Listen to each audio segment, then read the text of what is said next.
in the flow of the gunas of this world. It is carrying them away, taking their attention away from Krishna. Only when we come into the association of pure devotees, then by their association, we begin to understand what it means to be attentive to Krishna. So in this verse, Duradaiva mitrishamiha janinanuraga. Mahaprabhu said, because of offenses, I have no taste. But the root cause of all offenses is inattentiveness. Inattentiveness.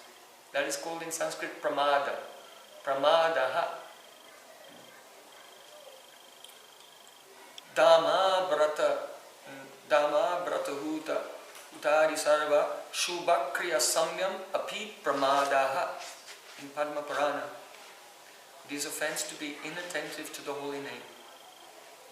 What does it mean to be inattentive? In Sri Harinam Chintamani, Srila Bhaktivinoda Thakur explains there are 3 types of pramada, 3 types of inattentiveness. They're called audasinya,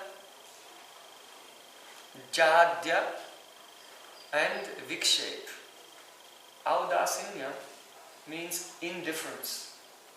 Udasin bhav means indifference. So audasinya is indifference. That means when you're chanting now, the name is going this way and your mind is going in another direction. So you're chanting, you're doing sadhana, but the mind is not staying there. This is one type of inattentiveness. The other type is jadata. Jadata means when you come to chant, your mind feels like inert, just like a stone, just dark and empty. It's not going here and there, it's just not doing anything. Jadata. And especially one of the symptoms of jadata is to think, I've got so many rounds to complete, so I'm going to do it as fast as I can. Because this chanting is so boring. But I have to do it anyway. Or at least make it look like I've done it. So, yeah, like this. This is the jadata. And then the third type is called vikshep, distraction. So, I'll try to explain in a little more detail each one and what the remedies are also. So, the first one, audasinnata, means that when one is chanting, he's thinking about so many other subjects other than Krishna.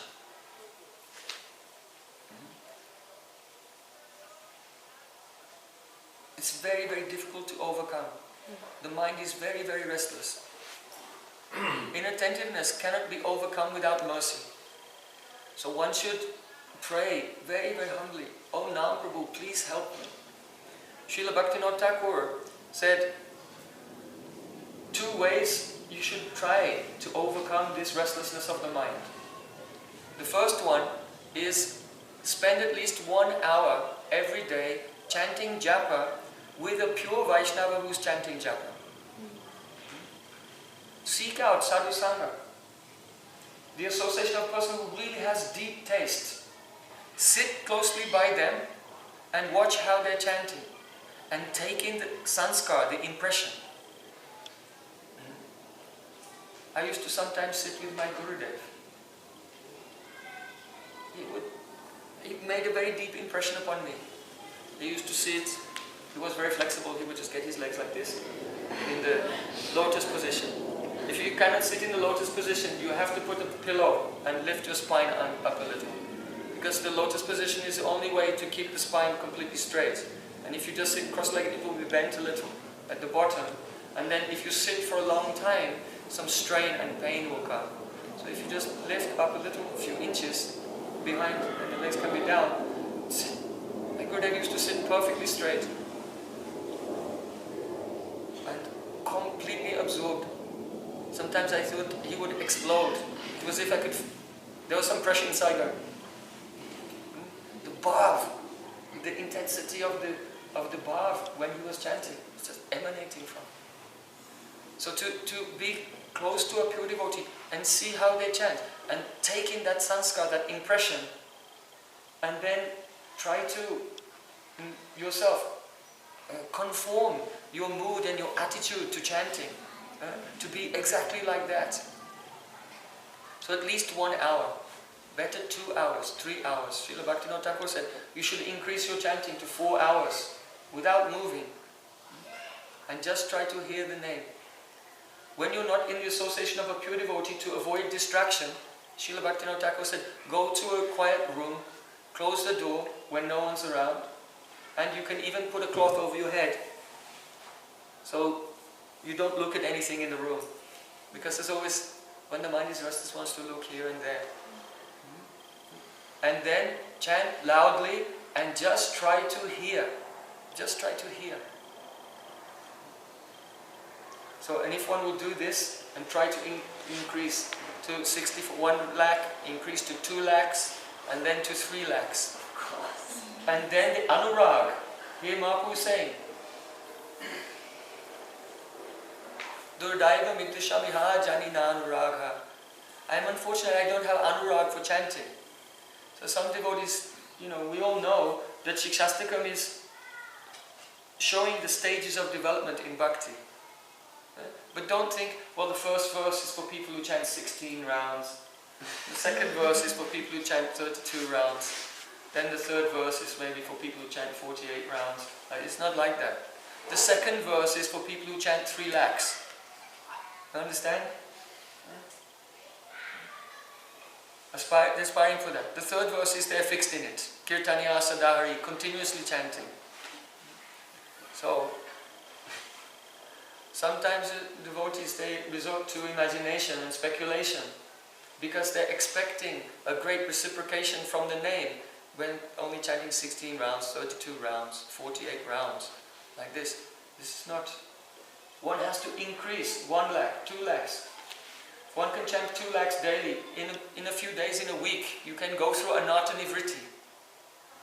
Just think, how many years devotees spend trying to go through Anata Nivritti, lifetimes even. But if you can make some space in your life to really chant deeply for a long time every day, in just, Srila Bhaktivinoda Thakur says, Alpadine, in a few days you can get through Anata Nivritti, and then the Utkanta, the eagerness will come.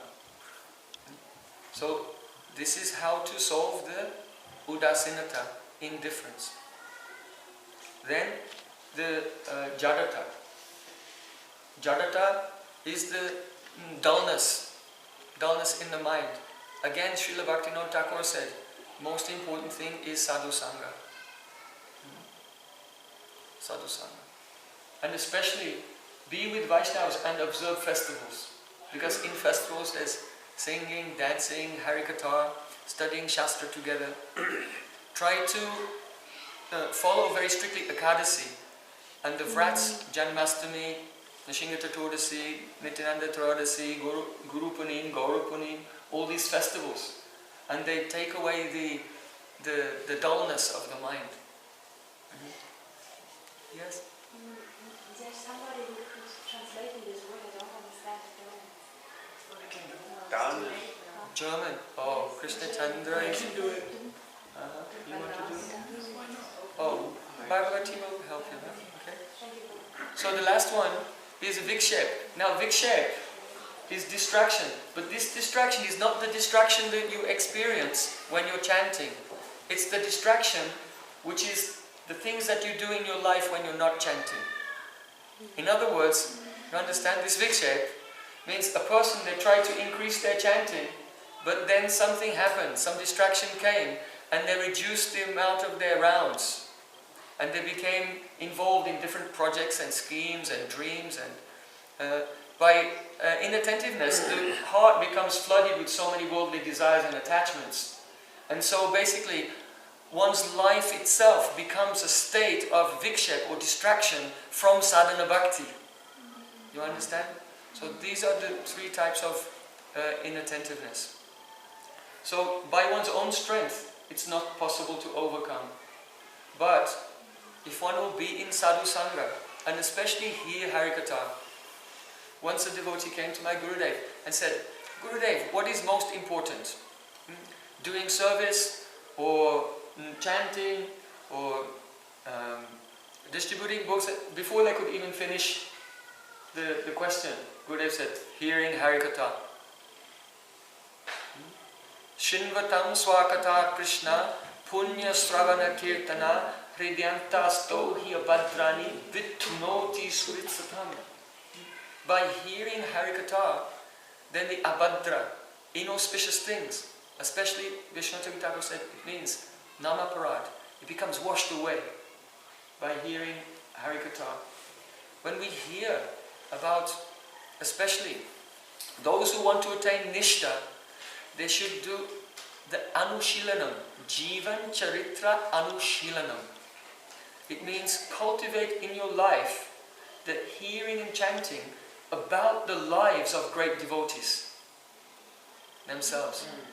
It will include Krishna's Leela, it will include Gaura Leela, but their character, how they live and the example that they set. So if you want to attain Nishta, steadiness in chanting, then Harikatha is very important, and especially among that it's called Jivan Charitra Anushilanam, the cultivation of the life and characteristics of great devotees.